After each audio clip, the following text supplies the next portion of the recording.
Sometimes the smallest things change us the most. This tiny sketchbook, it doesn't look like much. The paper is cheap, the pages small. But for 5 years, it held my ideas, experiments, and mistakes I grew from. Today, I want to flip through it with you.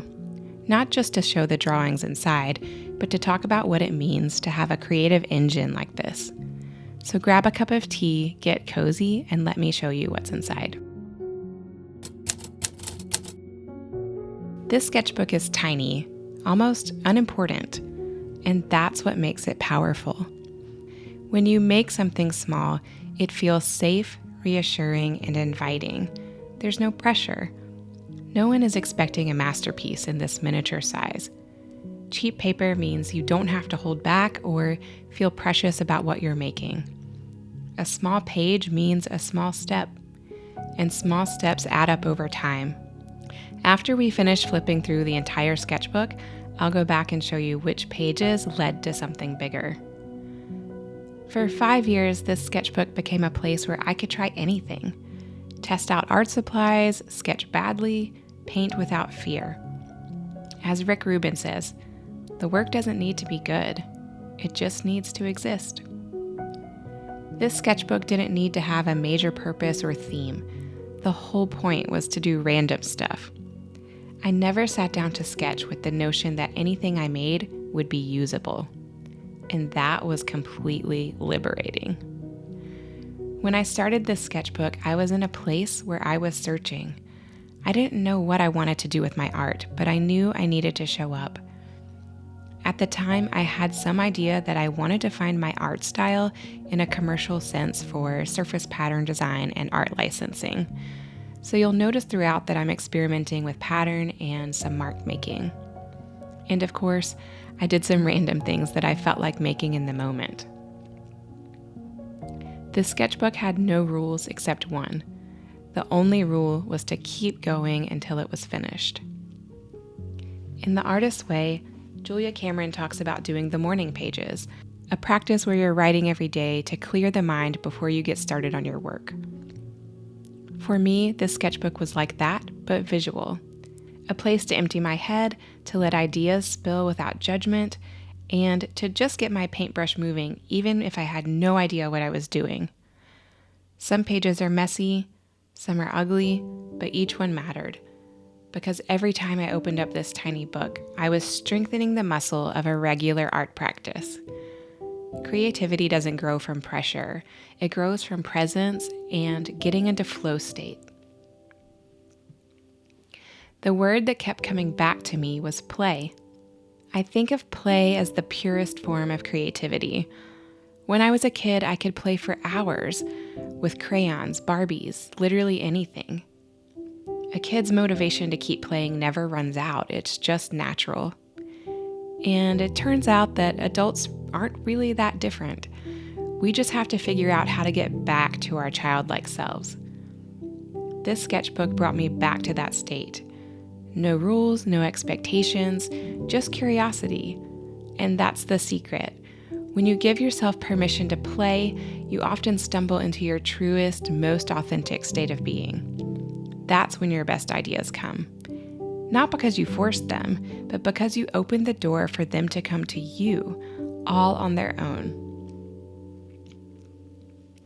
Looking back through these pages, I see how each session was a quest for finding my artistic voice. That sounds so intimidating, but it was literally the opposite. I purposefully used this tiny sketchbook with cheap paper so that I wouldn't be intimidated at all. I didn't need to worry about how much it cost me or how nice the paper was, things that caused me to really tighten up. I was after looseness and flow state. Flipping through it now, I see growth. I see experiments that led me towards new styles. I see mistakes that were totally harmless and now kind of make me laugh. I see days when I didn't feel like making anything but showed up anyway, and once I got started, I was so glad I did. This little book became like a video camera documenting my progression. It reminds me that creativity isn't about arriving at a destination. It's about noticing, page by page, what wants to emerge. For 5 years, this tiny sketchbook sat patiently in my studio.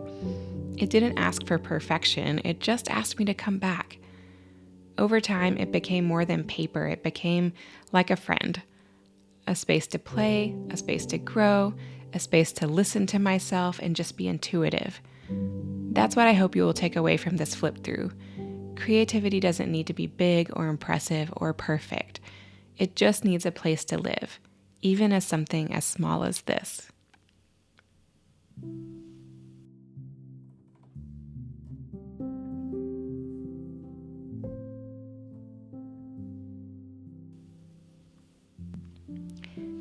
Okay, now let me show you what my favorite pages are in this tiny sketchbook. So first and foremost, this is one of my absolute favorite pages that I made in this sketchbook, and I made it pretty early on towards the beginning. And even though I didn't do anything particular with this exact sketch, it did lead to a whole fabric line that I created called Belize.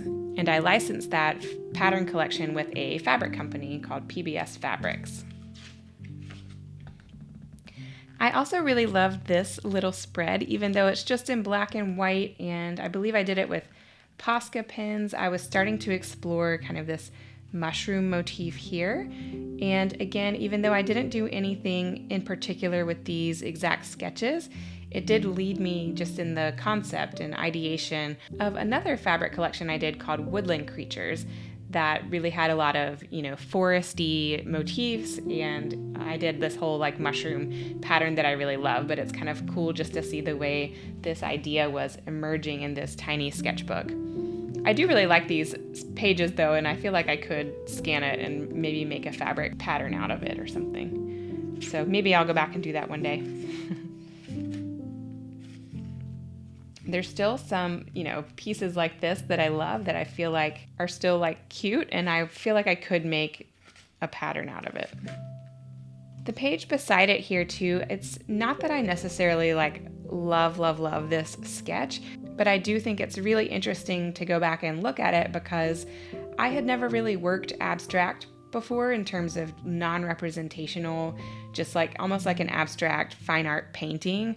And again, I didn't do anything with this particular sketch, but lately I have been doing more painting where I'm painting actual abstract pieces. So to go back and look from like 5 years ago, kind of just to see how that seed was planted is really cool to see.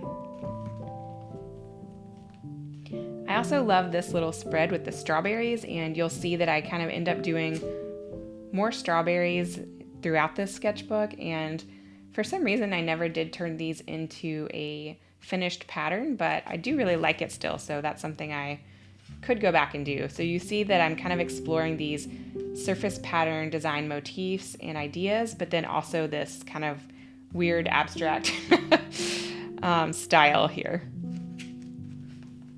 I really like this color palette too. This is just cute.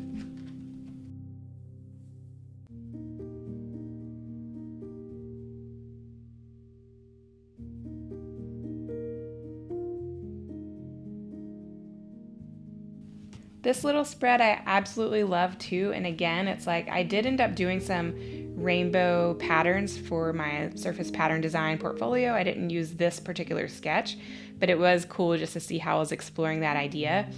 And I do still love these florals, even though I never really did anything with it. It's still pretty. I don't know. I like the color palette and all of that. I think I did that with markers. This little piece I absolutely love too. This was from my vacation in Egypt with my husband. We were looking for somewhere to go in 2021. We really wanted to take a vacation, and Europe was kind of off limits because everything was still on lockdown, but Egypt was pretty open. So we ended up going there, and I just like how this really does feel like the desert, just the way the color palette is, but I also love just the looseness of this sketch. I'm still really loving this spread as well, and again, it's like kind of this abstract idea, even though this is more abstract in a surface pattern design way. And yeah, I was just playing with watercolor here, and I like the colors. I don't know. There's something I like about it. So here's another one where I really loved this little spread. It's just kind of that same jungle theme that I was exploring in the Belize collection. You can see I'm working with a lot of mark making techniques and just kind of building up the layers of leaves and different botanicals throughout, and this kind of led to that same fabric collection that I did with PBS Studios. Still love this little floral group. More strawberries, love this guy. I do want to turn this into a pattern.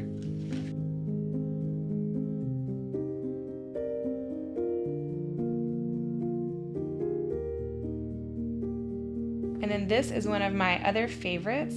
It is another landscape piece that I was exploring. I am typically not very good at landscapes, which may sound odd. I'm actually more comfortable drawing or painting people and of course patterns. But I wanted to get better at landscapes, and this was drawn from a reference photo that I have from a past trip to India. And I just was exploring kind of sort of a fauve style. Like I wanted to use blocks of unrealistic color and really exaggerate sort of the cool shadows and the brights as well. And I was using Posca pens here, so that kind of does limit your color palette a lot, but I was really liking the way this turned out, and I feel like I could maybe turn this into a larger painting one day. So this sketchbook is 67 pages. I don't know if you can see that number, but that's just counting the front side. So if you count the fact that I also did the back side, that is about 134 pages. So that's my tiny sketchbook. 5 years of art, play, and discovery. Maybe you're holding yourself back, waiting for the perfect sketchbook or the perfect moment, the perfect idea. But what if you started with something small, something cheap, something low pressure that you could just play in? That's how creativity grows, not in grand gestures, but in tiny, consistent ones.